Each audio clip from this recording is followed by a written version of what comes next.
సంగారెడ్డి జిల్లా పటాన్ చెరువులో మాజీ మంత్రి బీఆర్ఎస్ ఎమ్మెల్యే హరీష్ రావు మాట్లాడుతున్నారు. లైవ్ లో చూద్దాం.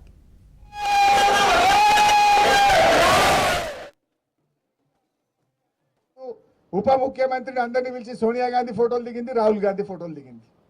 రేవంత్ రెడ్డికి మాత్రం తలుపులు బంద్ పెడుతున్నారు. ఈయన కలుస్తలేరు. వాళ్ళని పిలిచి ఫోటోలు దిగింది తప్ప ఈయన పిలిస్తే ధర్నాకు రాలే, ఈయన కలుస్తారంటే తలుపులు తెరవలే. ఇది ఇలా రేవంత్ రెడ్డి పరిస్థితి అయిపోయింది. ఇంకా గమ్మతి నేను నిన్న చూసిందంటారు మీరు అందరు కూడా. ఆ ఉప ముఖ్యమంత్రి ఏదో స్టేట్మెంట్ ఇచ్చిండు. ఈ రాష్ట్ర కాంగ్రెస్ పార్టీ ఇన్ఛార్జ్ మీనాక్షి గారు ఆదేశించిందట, ఉప ముఖ్యమంత్రి హెచ్సియు విద్యార్థుల మీద కేసులు ఎత్తేస్తున్నాము అని చెప్పిండు. మరి పెట్టిందేవాడు? కేసులు పెట్టిందేవాడు? పెట్టిందేమో ముఖ్యమంత్రి. ఆయన్నే హోంమంత్రి, ఆయన్నే ముఖ్యమంత్రి రేవంత్ రెడ్డి. రేవంత్ రెడ్డి కేసు పెట్టలేట, బట్టి విక్రమార్క కేసులు ఎత్తేస్తారట. ఇదేమి రాజ్యము? అసలు కోక తుక్కనాడి అంట చూడు, తోక కుక్కనాడిస్తుందా, కుక్క తోకనాడిస్తుందా? ఇలా హోంమంత్రి ముఖ్యమంత్రి రేవంత్ రెడ్డి, ఆయన్నేమో పిల్లల మీద కేసులు పెట్టిండు. ఇవాళ పిల్లల్ని తెచ్చి సంగారెడ్డి జైలు వేసింది రేవంత్ రెడ్డి. ఉప ముఖ్యమంత్రి అంటాడు లేలే కేసులు ఎత్తేస్తున్నాం, పిల్లల్ని విడుదల చేస్తున్నాం అంటాడు. ఇది ఎవరిది నడుస్తుంది? అసలు గవర్నమెంట్ ఇట్లుంటుందా? గవర్నమెంట్కి ఒక పద్ధతి ఉండదా? మరి నేను రేవంత్ రెడ్డి అడుగుతున్నా, నువ్వు అక్రమంగా కేసు పెట్టినావు, నువ్వు తప్పుడు కేసు పెట్టినావని నీ ఉప ముఖ్యమంత్రి వాళ్ళని జైలుకి వెళ్ళి విడుదల చేయమన్నాడు. మరి నువ్వు క్షమాపణ చెప్పు. రేవంత్ రెడ్డి నీ ఉప ముఖ్యమంత్రే చెప్పిండు, నువ్వు ఆ పిల్లల మీద అక్రమంగా కేసు పెట్టినావు, ఆ పిల్లలను అక్రమంగా జైల్లో పెట్టినావు, ఇది తప్పు అని నీ ఉప ముఖ్యమంత్రి క్యాబినెట్ మిత్రులందరూ కలిసి వాళ్ళని జైలుకి వెళ్ళి విడుదల చేయమన్నాడు. కేసు పెట్టింది నువ్వే కదా రేవంత్ రెడ్డి. మరి నువ్వు రేవంత్ రెడ్డి నేను డిమాండ్ చేస్తున్నా, నువ్వు అక్రమ కేసు పెట్టినందుకు రాష్ట్ర హోంమంత్రిగా, రాష్ట్ర ముఖ్యమంత్రిగా హెచ్సియు పిల్లలకు బేషరతుగా క్షమాపణ చెప్పాలని చెప్పి నేను ఈరోజు రేవంత్ రెడ్డి డిమాండ్ చేస్తా ఉన్నా. అసలు నీ పరిస్థితి ఆగమైపోయింది. నువ్వేం చెప్తున్నావో మీ మంత్రులైన పరిస్థితి ఏర్పడ్డది. అంతా ఆగమాగం. రేవంత్ రెడ్డి పాలన సగం సగం ఆగమాగం. ఏది చూసినా సగం సగం, అంతా ఆగమాగం. మూసి మూసి అన్నాడు, 3 నెలలు ఉరికిండు, ఎలెలకెలబడ్డాడు. హైడ్రా హైడ్రా అన్నాడు, 6 నెలలు ఉరికిండు, ఎలెలకెలబడ్డాడు. ఏదన్నా ఒక్కటన్నా కొనెళ్ళిందా? దేవుళ్ళ మీద ఒట్టు పెట్టిండు, 15 ఆగస్టు కల్లా రుణమాఫీ చేస్తా. అటున్న సూర్యుడు ఇటు పొడిచిన, భూమి ఆకాశం ఒక్కటైనా 15 ఆగస్టుకు రుణమాఫీ ఆగది, మొత్తం చేస్తా అన్నాడు. చేసిండా? చేయాల్సింది 49, చేసింది 16, 17. సగం సగం ఆగమాగం కదా. ఏది చక్కగా ఉన్నావు? ఏది కొనెళ్ళింది? దేవుని మీద ఒట్లు పెట్టి దేవుణ్ణి మోసం చేసిన ముఖ్యమంత్రి ప్రజల్ని మోసం చేయడా? దేవుణ్ణే మోసం చేసిన ముఖ్యమంత్రి భారతదేశంలో ఎవరు లేడు. దేవుడు అంటే అందరికీ భయం, దేవుడంటే భక్తి, దేవుడంటే ప్రేమ. కానీ రేవంత్ రెడ్డి ఆ దేవుణ్ణి కూడా మోసం చేసినటువంటి వ్యక్తి ఈ రేవంత్ రెడ్డి. బహుశా ఈ చరిత్రలో ఇంకో ముఖ్యమంత్రి లేడు, రాడు. దేవుణ్ణి మోసం చేసిన చరిత్ర ఎవరికన్నా ఉన్నది భారతదేశంలో అంటే అది ఒక రేవంత్ రెడ్డికి మాత్రమే ఉంటుంది. ఇట్లా ఇలా ఆగమాగమైపోయింది. రియల్ ఎస్టేట్ బేరం పటాన్ చెరువులో 3 పువ్వులు 6 కాయలు ఉండే. గిట్ల పోయి గట్ల కూడా చేసి డీల్ చేసి కత్తురు. ఎన్ఆర్ఐలు గిన్ఆర్ఐలు హైదరాబాద్కి వెళ్ళి ఎవరు చూడు పటాన్ చెరువులో ప్లాట్ కొందరు. ఇప్పుడు ఆ రిజిస్ట్రేషన్ ఆఫీస్కి పోతే అంత ఈగలు కొట్టుకుంటున్నాడ. ఈగలు కొట్టుకునే ఉంది. బయట దుకాణం ఉంటాయి చూడు, వెండర్లు, స్టాంప్ వెండర్లు, ఆడపోతే ఎవడొస్తలేడు. స్టాంప్ వెండర్లు గిరాకీ లేదు, స్టాంప్ వెండర్లో గిరాకీ లేదు, రిజిస్ట్రేషన్ ఆఫీస్లో బేరం లేదు. ఆ రియల్ ఎస్టేట్ మా తమ్ముళ్ళే పాపం ఆ ఫైనాన్స్ వాళ్ళు వచ్చి కార్లు గుంజుకపోతున్నట, మోటార్ సైకిల్ గుంజుకపోతున్నట, ఇన్స్టాల్మెంట్ కూడా వెళ్తలేవు. అంత ఆగమైపోయింది. కేసీఆర్ 10 ఏళ్ళు ఉంటే పెరుగుడే పెరుగుడు, పెరుగుడే పెరుగుడు. రేవంత్ రెడ్డి వస్తే దిగుడే దిగుడు, దిగుడే దిగుడు అయిపోయింది. అంత ఆగం. ఎవరిని చూసినా ఆగమే. రైతులు చూసినా పరేషానే ఉన్నారు, బేరాలు చూసినా పరేషానే ఉంది, రియల్ ఎస్టేట్ చూసినా పరేషానే ఉంది. ఏదన్నా ఒకటి చక్కగా చేసిన రేవంత్ రెడ్డి. అన్ని ఆగమాగం. ఏమనంటే ఆర్ఆర్ ట్యాక్స్ అంటివి, మెట్రో రైలు రద్దంటివి, ఫార్మాసిటీ రద్దంటివి. ఒక్కటన్నా చక్కగా చేస్తే కదా. నువ్వు సరిగా చేస్తే గిట్లుంటుందా? బంగారు పల్లెంలో పెట్టి అద్భుతమైన ప్రగతితో తెలంగాణని చేతిలో పెట్టిండు కదా కేసీఆర్. నువ్వు ఇవాళ మొత్తం తెలంగాణను ఆగం పట్టిస్తున్నావు. ఎసొంటి తెలంగాణ ఎట్లా చేస్తున్నావు? ఆనాడు కేసీఆర్ ఎక్కినాడు మంచినీళ్ళు లేవు, కరెంటు లేదు. ఇదే పటాన్ చెరువులో వారానికి 2 రోజులు పవర్ హాలిడే ఉంటుండే పరిశ్రమలకు. 2 రోజులు ఇండస్ట్రీలు మూతపడ్డాయి పటాన్ చెరువులో కేసీఆర్ ఎక్కినాడు. కానీ ఏడాది లోపలే కేసీఆర్ 24 గంటల కరెంటు పరిశ్రమలకు ఇచ్చిండు, ఇండ్లకు ఇచ్చిండు, రైతులకు ఇచ్చిండు, కడుపు నిండా కరెంట్ ఇచ్చి చూపించిండు. ఇదే పటాన్ చెరువులో మంచినీళ్ళు లేక అమీన్పూర్ దిక్కుపోతే బిందెలు పట్టుకొని ట్యాంకర్లు ఇంకా పోదురు. మూడు రోజులకు ఒక్కసారి నీళ్ళు వస్తుండే అమీన్పూర్లో. బొల్లారంలో అంతా కలుషితమైన నీళ్లు ఉంటుండే. అటువంటి బొల్లారంకు, అమీన్పూర్కు, పటాన్ చెరువుకు స్వచ్ఛమైన గోదావరి జలాలు, మంజీరా జలాలు తెచ్చి ఇంటింటికి ఇచ్చి తాగునీటి కష్టాలు తెచ్చింది బీఆర్ఎస్ పార్టీ కాదా అని నేను అడుగుతా ఉన్నా.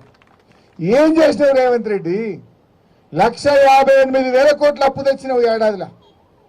1,58,000 కోట్ల అప్పు తెచ్చి నువ్వు చేసిన పని ఏమన్నా ఉన్నదా? చేసినావు. ఏం చేసినావు? రైతు బంధు ఎగ్గొట్టినావు, రుణమాఫీ ఎగ్గొట్టినావు, కళ్యాణ లక్ష్మి చెక్కులు ఎత్తలేవు, మహాలక్ష్మి ఎగబెట్టినావు, ఒక ఇల్లు కట్టలే. కొన్ని పనులు హైదరాబాద్లో చూస్తే మాత్రం కనబడ్డాయి. కేసీఆర్ కట్టిన ఫ్లైఓవర్లకు రంగులు మాత్రమే ఎత్తుండప్ప రేవంత్ రెడ్డి. ఈ మధ్య మీరు హైదరాబాద్ చూడండి, ఫ్లైఓవర్లకు కొన్ని బొమ్మలు ఎత్తురు అంతే. ఇక బొమ్మలు చూసి రేవంత్ రెడ్డి కట్టిండి అనుకోవాలి. కట్టింది కేసీఆర్, బొమ్మలు వేసింది రేవంత్ రెడ్డి. రేవంత్ రెడ్డి వచ్చినాక ఏమన్నా కనబడ్డాయంటే హైదరాబాద్లో కొత్తగా ఆ ఫ్లైఓవర్లకు బొమ్మలు మాత్రం కనబడుతున్నాయి, ఏం కనబడతలేవు. కేసీఆర్ కట్టించిన డబుల్ బెడ్రూమ్లకు 3 రంగులు వేసి పరిస్థితి వాళ్ళే కట్టినట్టు. కట్టింది కేసీఆర్, 3 రంగులు వేసి మేమే కట్టినామంటారు. నేను మొన్న పోయినా కొల్లూరు డబుల్ బెడ్రూమ్లకు పోయినా, చెత్త ఎత్తటో దిక్కులేడాడ. మొత్తం చెత్త కుప్పలు అయిపోయింది. గంత మంచి డబుల్ బెడ్రూమ్ ఇల్లు కేసీఆర్ కట్టిస్తే ఆడో దవాఖాన లేదు, నీళ్లు చక్కగా వస్తలేవు, కరెంటు చక్కగా వస్తలేదు, మున్సిపాలిటీ వాళ్ళు చెత్త ఎత్తుతలేరు, అంత ఆగమాగం అయిపోయిన పరిస్థితి ఉన్నది. ఇదే బాధ కలుగుతూ ఉంది. ఎందుకంటే మనం బీఆర్ఎస్ పార్టీ గులాబీ జెండా అంటే పేగుల దగ్గర దాకా కొట్లాడి తెలంగాణ తెచ్చిన పార్టీ బీఆర్ఎస్ పార్టీ. ఇవాళ తెలంగాణను అభివృద్ధి చేసిన పార్టీ బీఆర్ఎస్ పార్టీ. కానీ మన కళ్ళ ముందే మన తెలంగాణ వెనుకబడుతుంటే ఇవాళ బాధ అవుతా ఉంది. దేశం మొత్తం తెలంగాణ దిక్కు చూసింది. మంచినీళ్ళ పథకమైనా, చెరువుల పునరుద్ధరణనైనా, 24 గంటల కరెంట్ అయినా, రైతు బంద్ అయినా, కళ్యాణ లక్ష్మి అయినా, మూగ జీవాలకు అంబులెన్సులైనా దేశం మనం చూసి నేర్చుకున్నట్టు నడిపినాం. మనం 10 ఏళ్ళు దేశం మనం చూసి నేర్చుకున్నది. తెలంగాణ దిక్కు దేశం అంతా చూసింది. అన్నం, బియ్యం, వడ్లు, ఆ వడ్ల ఉత్పత్తిలో దేశానికే నంబర్ 1 అయినాం. కేసీఆర్ ముఖ్యమంత్రి ఉన్నప్పుడు తమిళనాడు వాళ్ళు జర బియ్యం మాకు అమ్మరా అని అడుగుతుండే, కర్ణాటక వాళ్ళు జరంత బియ్యం మాకు అమ్మరా, మాకు కమ్మివడ్డే అని అడుగుతుండే. అంటే తెలంగాణ 10 మందికి అన్నం పెట్టే ధాన్యాగారంగా మార్చింది బీఆర్ఎస్ పార్టీ. అంత అద్భుతంగా తీర్చిదిద్దినాం మనం. కానీ ఇలా ఆ తెలంగాణ ఇలా వెనుకడుగు పడతా ఉంది. రేవంత్ రెడ్డి పాలనలో ఇవాళ ప్రజలకు అర్థమవుతా ఉంది. మళ్ళీ బీఆర్ఎస్ రావాలి, మళ్ళీ కేసీఆర్ రావాలని చెప్పి ఇలా ప్రజలు మన వైపు చూస్తూ ఉన్నారు. మన ఉమ్మడి మెదక్ జిల్లా రూరల్ తెలంగాణలో అత్యధికంగా 7 సీట్లు గెలిచి మెదక్ జిల్లా బీఆర్ఎస్కు అండగా నిలబడ్డది. మనమందరం కష్టపడాలి. మళ్ళీ ఎప్పుడు ఎన్నికలు వచ్చినా 10కి 10 బీఆర్ఎస్ గెలిపించి మనం కేసీఆర్కు బహుమతిగా ఇవ్వాలి, ఇస్తామన్న నమ్మకం కూడా నాకు ఉన్నది. ప్రజలు మన వైపే చూస్తున్నారు, నమ్మకం మన వైపే ఉంది. తేలిపోయింది. రేవంత్ రెడ్డి అన్ని మాయ మాటలు, భ్రమలు, ఇవన్నీ నీటి బుడగలు అనేటువంటి విషయం ఇవాళ ప్రజలకు అర్థమవుతా ఉంది. ఇవాళ కేసీఆర్ మాట అంటే మాట మీద నిలబడ్డాడు. అభివృద్ధి పథంలో దీన్ని నడిపించి చూపించిండు. అరేగా పటాన్ చెరువులో నేను రిజిస్ట్రేషన్ ఆఫీస్ శాంక్షన్ ఇచ్చిన, పటాన్ చెరువుకు ఆర్డీఓ ఆఫీస్ జీవో తెచ్చిచ్చినాం. రేవంత్ రెడ్డి వచ్చి ఏడాది అర్థమైనా ఆర్డీఓ ఆఫీసు రిబ్బన్ కత్తిరియరు, రిజిస్ట్రేషన్ ఆఫీసు చాలు చేయరు. ఇదేం గవర్నమెంటు? కొత్త ఇచ్చుడు విడిచిపెట్టండి. కేసీఆర్ ఇచ్చినవి కూడా నడవయా? ఆడ గంట పెద్ద సూపర్ స్పెషాలిటీ ఆసుపత్రి, 200 పడకల ఆసుపత్రి పటాన్ చెరువులో కేసీఆర్ శాంక్షన్ ఇచ్చి ఆయనే వచ్చి స్వయంగా కొబ్బరికాయ కొట్టిండు. ఏడాది అర్థమైనా ఇంకా దవాఖాన పూర్తి కాదు, ఆ పనులు ప్రారంభం కానటువంటి పరిస్థితి ఉంది. ఇవన్నీ కూడా ఇలా ప్రజలకు అర్థమవుతా ఉన్నాయి. నేను మీ అందరినీ కూడా కోరేది ఒక్కటే, గట్టిగా కష్టపడండి. తప్పకుండా మా నాయకులు, సీనియర్ నాయకులు అందరినీ కూడా నేను కాపాడుకుంటా. ఏ ఒక్క నాయకుడిని కూడా రేపు అన్యాయం జరగదు. మీకు తగిన గుర్తింపు, గౌరవం లభించే బాధ్యత నేను తీసుకుంటా. మీ అందరికీ ఎవరి స్థాయికి తగ్గట్టు ఎవరు కష్టపడితే వాళ్ళను కాపాడుకుంటుంది పార్టీ, ఆ బాధ్యత నేను తీసుకుంటా. దయచేసి అందరూ కలిసి పనిచేయండి.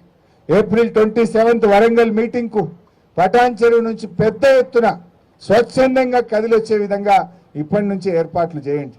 బ్రహ్మాండంగా వాల్ రైటింగ్ చేయండి, పోస్టర్స్ వేపియండి, ప్రజల్లో చైతన్యం తీసుకురండి.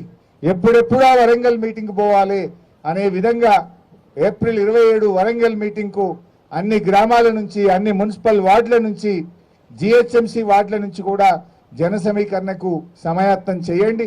పెద్ద ఎత్తున ఏప్రిల్ 27కు జిల్లాలో పటాన్ చెరువు నుంచి ఎక్కువ మంది వచ్చిండ్రు. ఎందుకంటే ఎక్కువ ఓట్లున్నది కూడా పటాన్ చెరువే. ఎక్కువ ఓట్లున్నాయి, ఎక్కువ జనం కూడా పటాన్ చెరువు నుంచే రావాలి. ఆ విధంగా మీరందరూ కూడా సమాయత్తమై వరంగల్ సభను విజయవంతం చేయాలి. వరంగల్ సభ చారిత్రాత్మక సభ, రజతోత్సవ సభ. 25 సంవత్సరాలు పూర్తి చేసుకుంటున్న సందర్భంగా బీఆర్ఎస్ పార్టీ జరుపుతున్న రజతోత్సవ సభ. ఎందుకంటే పార్టీ పుట్టింది తెలంగాణ కోసం, ఆ తెలంగాణ సాధించిన పార్టీ బీఆర్ఎస్ పార్టీ. ఆ తెచ్చిన తెలంగాణను దేశంలో నంబర్ 1గా నిలిపిన పార్టీ 10 ఏళ్లలో బీఆర్ఎస్ పార్టీ. ఇంత ఘన చరిత్ర మన పార్టీకి ఉన్నది. అందువల్ల అందరూ కూడా స్వచ్ఛందంగా మరి వరంగల్ సభకు తరలి రావాలని చెప్పి కోరుకుంటూ జై తెలంగాణ.